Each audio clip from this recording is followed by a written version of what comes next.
In the shadow of Star Wars, 1,000 imitators tried to capture its magic, but only a few came close.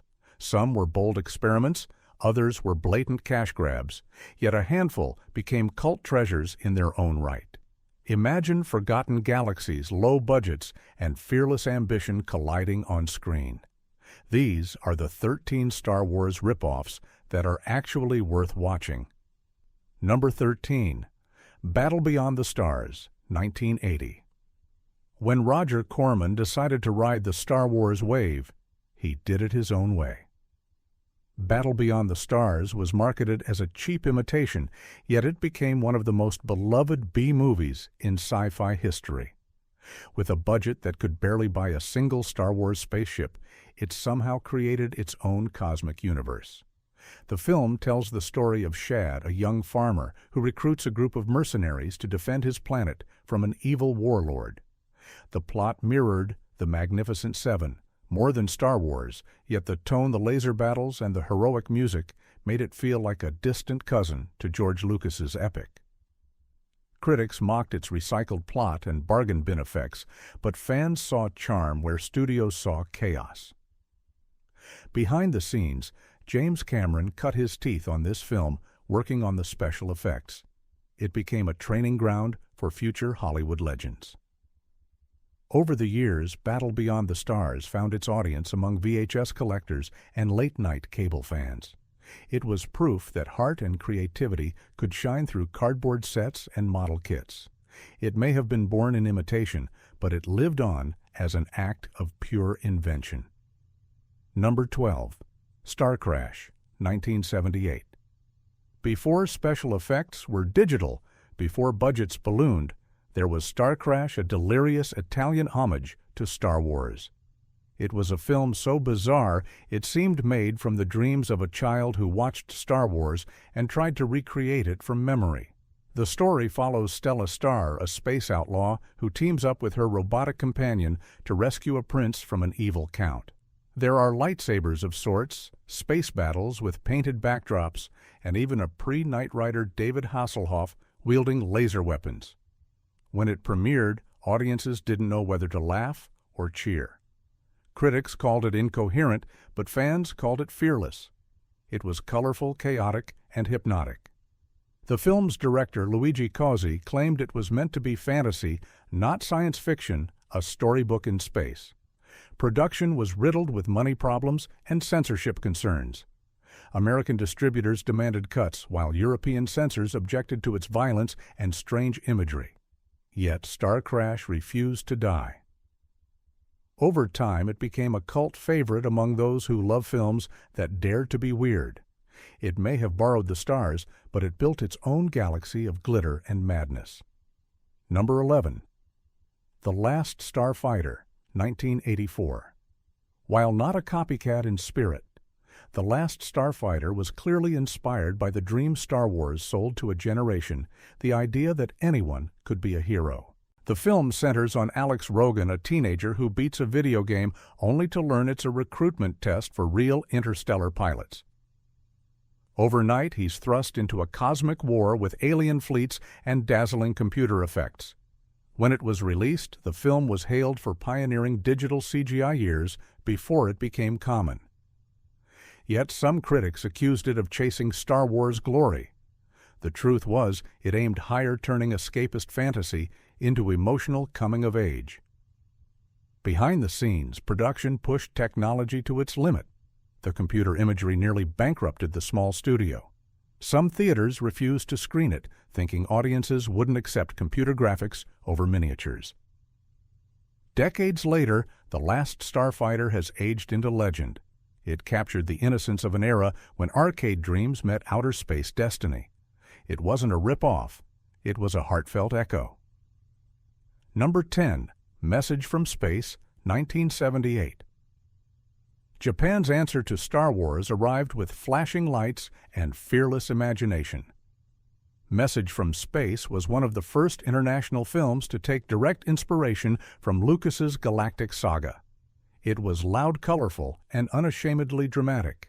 Critics laughed at first, but the film's ambition was undeniable. The story follows 8 chosen heroes from across the universe who must band together to fight an evil empire. A princess sends mystical seeds into space which find their way to warriors from different worlds.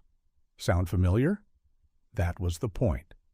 Yet instead of copying it, scene for scene, Message from Space drenched the concept in Japanese myth. The seed symbolized fate and honor, while the empire represented industrial corruption.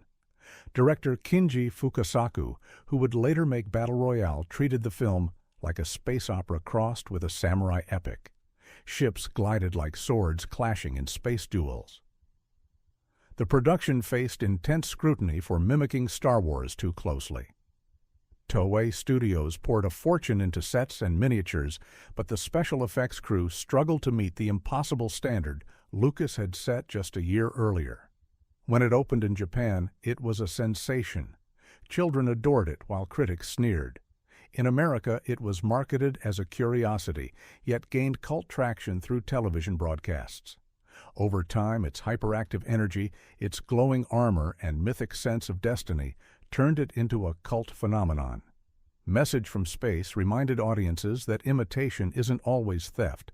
Sometimes it's admiration. Beneath its campy visuals burned a sincere belief in hope, unity, and rebellion. It wasn't just a message from space, it was a message from a world still learning how to dream. Number 9. Krull, 1983. Krull was marketed as the fantasy adventure to end all fantasy adventures, but audiences saw it as a strange mix of Star Wars and The Lord of the Rings. Critics mocked it as confused and derivative, yet in hindsight, it became one of the most beautiful cinematic hybrids of its time. Set on a distant planet ruled by a mysterious beast, Krull follows Prince Colwyn's quest to rescue his bride from alien invaders who travel inside a teleporting fortress. The world blends medieval swords with laser bolts and cosmic magic. Its landscapes are vast, its score by James Horner is majestic, and its tone is pure mythic wonder. Behind the scenes, the production spiraled out of control. Pinewood Studios was transformed into a fantasy factory filled with collapsing sets, malfunctioning effects, and rewrites that stretched for months. Columbia Pictures hoped Krull would be their Star Wars, but its marketing couldn't decide if it was space or sorcery. When it premiered in 1983, audiences were confused. It flopped financially, but over time, its reputation changed. Fans began to rediscover its creativity, the breathtaking creature designs, and the weapon known as the glaive, a bladed star that became iconic among collectors. Krull's legacy lives on as a symbol of bold failure that became eternal success. It dared to merge galaxies and kingdoms into one poetic adventure. It may not have conquered the box office, but it conquered the hearts of those who found magic in its madness. Number 8. Space Hunter Adventures in the Forbidden Zone, 1983. Before Mad Max ruled the wasteland and before Guardians of the Galaxy turned space rogues into heroes, there was Space Hunter. It arrived at the tail end of the early 80s sci-fi craze, promising laser guns, mutants, and intergalactic rebellion. What it delivered was a strange and gritty masterpiece that combined pulp energy with unexpected heart. The plot follows Wolf, a rugged space adventurer who sets out to rescue 3 women stranded on a desolate planet ruled by a grotesque tyrant named Overdog. The terrain is toxic, the air unbreathable, and the survivors desperate. What begins as a rescue mission turns into a redemption story as Wolf confronts his own moral decay. Shot in 3D long before it became fashionable, the production was a technological nightmare. Cameras jammed constantly, and scenes had to be reshot again and again. The studio wanted another Star Wars, but director Lamont Johnson leaned toward science fiction westerns, giving Space Hunter a grim, dusty texture, unlike any other space movie of the decade. Audiences were divided. Some dismissed it as cheap pulp, others found it fascinatingly raw. Over time, it developed a following among fans who loved its desolate world and practical effects. The film's lead Peter Strauss gave the role depth and resilience, while young Molly Ringwald added an earthy energy that grounded the fantasy. Space Hunter might have been born as a copycat, but it grew into something braver, a story of survival in a poisoned galaxy where hope flickered faint but bright enough to guide the lost. Number 7. Flash Gordon, 1980. Flash Gordon didn't hide its Star Wars influence. It celebrated it with blinding neon colors, thunderous music, and outrageous costumes. Based on the classic comic strips that once inspired Lucas himself, this big-screen revival became both a parody and a prophecy of where science fiction would go next. The story follows Flash, a football player who is transported to the planet Mongo, where he must battle the tyrannical Ming the Merciless and save Earth from destruction. It's simple, heroic pulp at its finest. What set it apart was its flamboyant energy. Director Mike Hodges turned every scene into an intergalactic opera, and Queen's unforgettable soundtrack turned it into pure legend. Behind the spectacle lay chaos. The cast clashed with producers, the Italian sets fell apart, and the script changed daily. Sam J. Jones, who played Flash, reportedly walked off set during production, forcing body doubles and rewrites. Yet somehow it worked. Its over-the-top tone and fearless camp earned it a strange kind of immortality. Critics at the time dismissed it as gaudy nonsense, but audiences adored its fun spirit. Over the years, Flash Gordon became a cultural landmark, referenced in everything from Ted to Guardians of the Galaxy. It was a Star Wars imitation that refused to imitate quietly, instead exploding with style, confidence, and cosmic joy. Flash Gordon taught filmmakers that science fiction didn't need to be serious to be memorable. It was a technicolor rebellion against perfection and a reminder that sometimes the brightest stars are the ones that burn loudest. Number 6. Battle Beyond the Sun, 1959.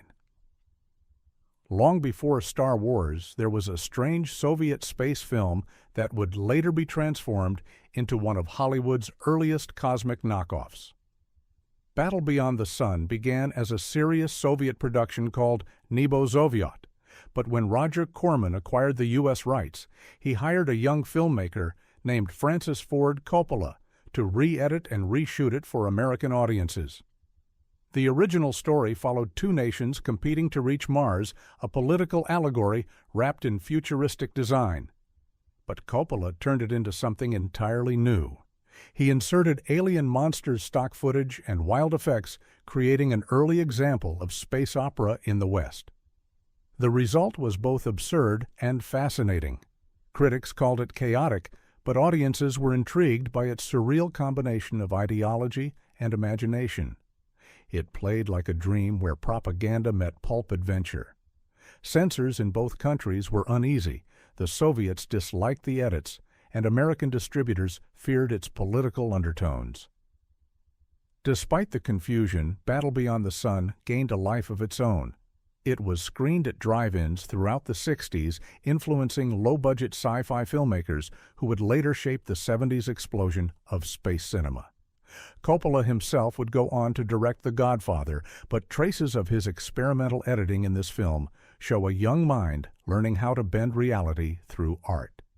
This movie wasn't just a Star Wars ripoff, it was an accidental ancestor, a cosmic experiment that bridged propaganda and fantasy decades before The Force awakened. Number 5. The Black Hole, 1979. When Disney entered the space race, they didn't aim for hope or heroism, they aimed for darkness. The Black Hole was their response to Star Wars, but instead of laser battles and cheerful rebels, it offered philosophical dread and haunting silence. The story centers on a spaceship crew that discovers a massive vessel orbiting a black hole commanded by the mysterious Dr. Reinhardt. He dreams of entering the abyss itself, believing it will grant him divine understanding. What unfolds is a gothic space opera blending science with madness. The film's production was monumental for Disney.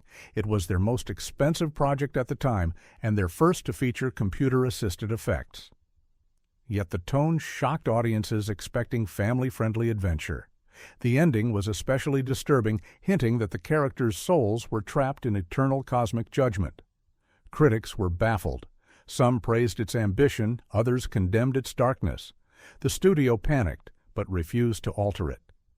Over time, fans rediscovered The Black Hole as a haunting masterpiece. Its visuals predated the digital revolution, and its philosophical edge influenced later works, like Event Horizon and Interstellar. The Black Hole stood apart because it dared to gaze into cosmic despair rather than escape it. It wasn't just a Star Wars imitation, it was a meditation on obsession, faith, and the terrifying beauty of the unknown. Number 4. Star Odyssey, 1979. When Italian cinema decided to ride the Star Wars wave, they did it with wild abandon. Star Odyssey, also known as Space Odyssey, in some markets was an ultra-low-budget space adventure directed by Alfonso Brescia. What it lacked in polish, it made up for in raw energy and strange ideas. The plot tells of a galactic slave auction where Earth itself is sold to a warlord who intends to enslave humanity. A ragtag team of scientists, thieves, and telepaths must band together to defend the planet using outdated technology and sheer willpower. It sounds familiar, but the result is gloriously unpredictable. The production was rushed into theaters barely 2 years after Star Wars. Models were made from toy parts, costumes from discount stores, and dialogue that felt like it was written on the spot. Yet beneath the chaos lay something captivating. The film's underlying theme of rebellion against intergalactic capitalism gave it surprising depth. Critics laughed. Audiences didn't know what to make of it. But over the decades, Star Odyssey gained new life through bootleg VHS tapes and late-night screenings. For fans of cult cinema, it became a kind of anti-Star Wars, a reflection of what happens when imagination is limitless, but resources are not. Behind the scenes, Brescia's team faced lawsuits over visual similarities to Lucasfilm's designs and censorship issues in Europe for its portrayal of humanoid slavery. Despite it all, the film survived. Today, it's celebrated for its sincerity and ambition, a cosmic opera powered by sheer human will.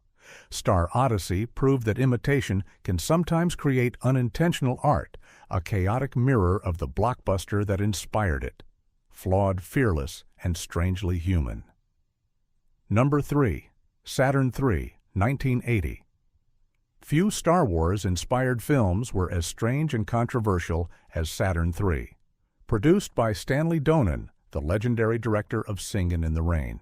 It was intended as a serious sci-fi romance, but became one of the most bizarre space thrillers ever made. Set on a remote moon of Saturn, the film follows two scientists living in isolation who are visited by a disturbed officer bringing with him a giant experimental robot named Hector. The machine becomes obsessed with its creators, leading to a battle between humanity and technology inside a claustrophobic research base. The film's tone was dark, surreal, and unsettling. Critics expected cosmic adventure, but got psychological horror instead. Behind the scenes, it was chaos. Donen clashed with the cast. Harvey Keitel's voice was dubbed without consent, and entire scenes were reshot after violent disagreements between the director and crew. When Saturn III hit theaters, audiences were divided. Some admired its eerie atmosphere, others dismissed it as derivative of both Alien and Star Wars. Over time, it found its cult audience. Its retrofuturism, its haunting score, and its terrifying mechanical villain turned it into an artifact of pure 70s sci-fi ambition. Saturn III may have failed commercially, but it succeeded in carving its own dark identity. It dared to mix romance and paranoia within the vast emptiness of space. It wasn't a Star Wars clone, it was a nightmare echo that reminded us that the stars can both inspire and destroy. Number 2. The Humanoid, 1979. made in Italy at the height of Star Wars mania. The Humanoid was a dazzling attempt to bring cosmic adventure to European cinema. Directed by Aldo Lado and starring Richard Kiel, best known as Jaws from the James Bond series, it delivered all the laser battles and cosmic mysticism audiences could handle on a shoestring budget. The story follows Golob, a gentle giant who is transformed into a weapon by an evil scientist.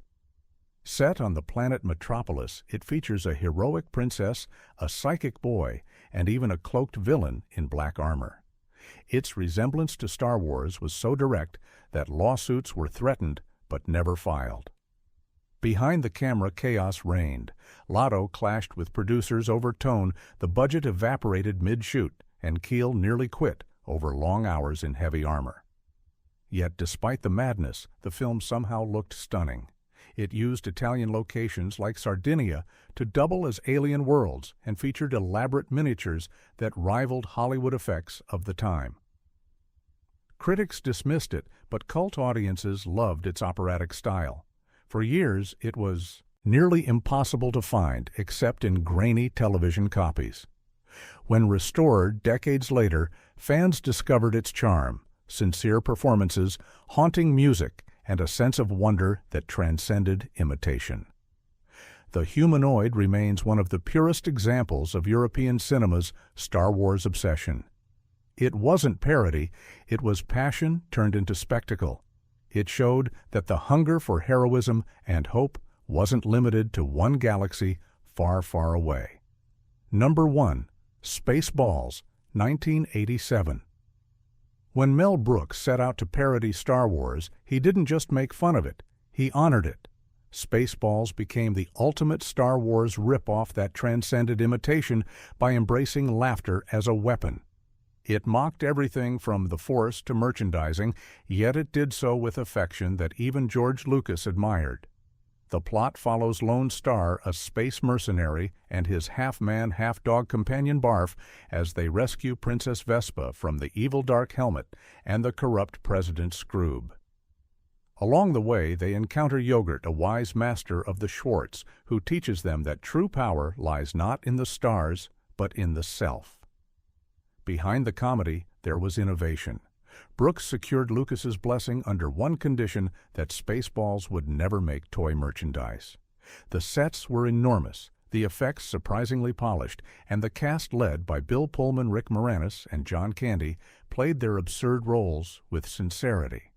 Critics were divided at first. Some saw it as too silly, others praised its cleverness. But audiences adored it. Spaceballs became one of the most quoted comedies of the 80s, spawning memes, catchphrases, and midnight screenings. Even Lucasfilm staff reportedly watched it together for laughs. What makes Spaceballs endure is its balance between satire and sincerity. It celebrated the childlike wonder of space adventure while reminding us not to take it too seriously. In mocking the galaxy, it helped preserve its magic. It wasn't just the best Star Wars ripoff, it was the one that made the entire genre human again. Spaceballs taught us that behind every starship battle and laser duel, there's room for humor, for heart, and for heroes who aren't perfect. In its laughter, we found the very soul of science fiction joy. From Forbidden Zones to Painted Galaxies, these films remind us that imitation can also be imagination. Each one dared to reach for the stars with broken wings and borrowed dreams. Which of these forgotten treasures have you seen? Share your favorite in the comments and join us for more lost stories of cinema's wildest frontiers. Subscribe and stay curious.